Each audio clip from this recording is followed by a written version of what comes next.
Jamie, is it okay to love sacrificially out of an obligation or duty to do so if we don't have that true desire? Well, that's a great question, and I think that's something that a lot of people wrestle with, is the idea of, can we love other people based upon just the fact that we know we need to do it and should do it, even when we don't feel like doing it? And I give you the quick answer and then the medium length answer. And the quick answer is certainly you can.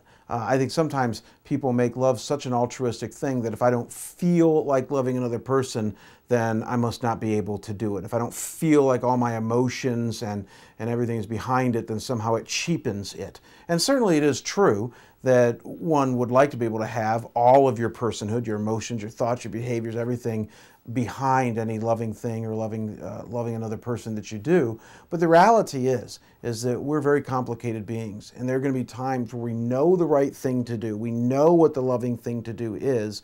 We don't really feel like doing it, but to do it anyways is still a very loving thing to do.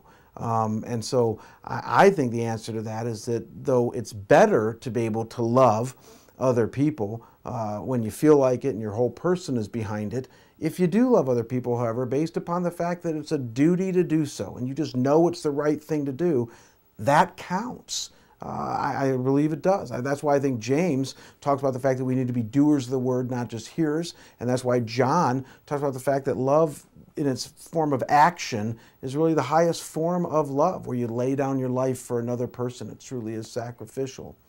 Now, having said that, I think what I would say, however, is that the more we can get our whole person behind our love, meaning our feelings, our thoughts, our actions, the better, especially in our most intimate relationships. I think where the duty thing gets us in trouble is that if you're in a marriage relationship or with your child or with a close friend, they'll smell duty versus desire a long way off. In other words, they know when you really don't feel like doing this, but you're doing it just because it's the dutiful thing to do. And so though I would argue that still counts, and that's good because, if you will, that's better than nothing, the reality is that the more we can get our whole person behind our love, certainly that is more like Jesus and the better. And so the short answer is certainly we can love based on duty, and we all should. Paul even talks about the obligation to love. Paul the Apostle talks about that, the obligation that we have. But love in its fullness involves our whole person, and so we need to strive to get all of us behind all the love that we have for others.